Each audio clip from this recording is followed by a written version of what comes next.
DeMar, a lot of people were expecting this Portland Trailblazers team to be not where they are right now. How impressive is what they've been able to do, especially a guy like CJ who didn't really have this kind of resume?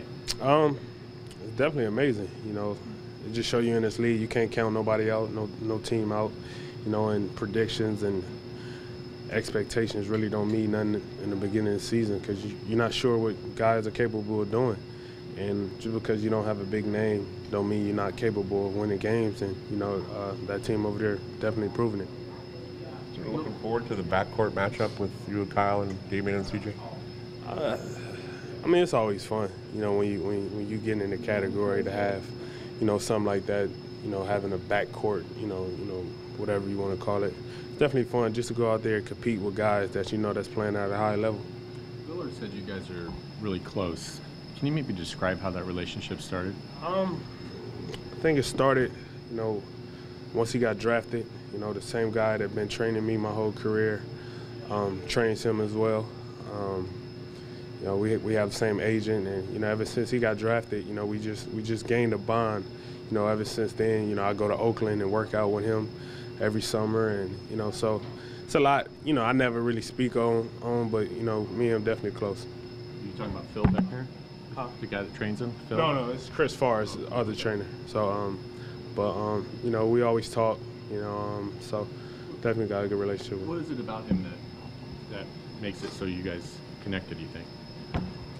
I feel like we the same. You know, even though he's from Oakland, you know, I'm from Compton. You know, I think we kind of grew up similar. You know, got the similar mentalities, and you know, I think that goes a long way when you come across people like that. You gonna appear on a track? No. No. After the last time you guys played in Portland, after the game immediately, Lillard said, that was a team that plays together, they're a unit. Was it always like that with this team, or was that something that developed over the course of the season? I think we always been that way, you know, the last couple of years, you know, because we don't have a selfish body on this team. You know, we try to do something for the next person on this team, and you know, we like going out there having fun. You know, we try to, you know, show that every time we out there on the court. You know, we never been a team that go back and forth with one another or arguing. We always try and find the easiest way for us to be successful when we go out there and play. When you look at the Blazers on tape, what are your impressions? Man, exciting team to watch, play extremely hard, and you know, a hungry team. You know, that's one thing I definitely see every time I watch them play. 11 in a row at home. Obviously, this place has become one of the tougher places to play. When you think back, like high school, college, pros, what was like one gym where you'd go into and say, oh, no, this is going to be a tough place to win? There was a lot of schools when I was in high school. It was tough to play because, you know, of the things that was said to you in the crowd. You know, it's not so much like that in the league now. Is it repeatable? No, not at all. But Dominguez? Dominguez was tough. I say Dominguez High School for the rival that we had, me going to Compton High School. So, you know. There was a time when this team wasn't very good at home, though. Yeah. What do you think has changed that?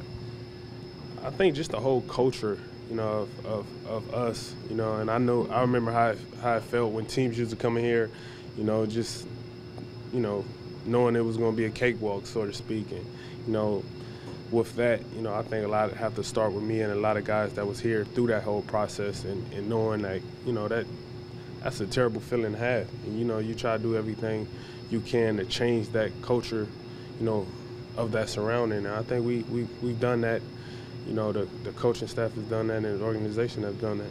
Even earlier in the year, you guys coughed up a few here. Like, what has it just been? You guys getting more comfortable with each other? Just getting more comfortable. Just understanding the importance of winning at home. Understanding, you know, how to close out games. You know, it's a little bit of everything, and we got to realize, you know, we always play well on the road with that chip on our shoulder. Now we got to, you know, I always told the guys we got to take advantage of the opportunity when we home because our crowd is going to stand behind us as well. Can you describe your relationship with Ed? I mean, what more can I say? He's the godfather of my daughter. You know what I mean?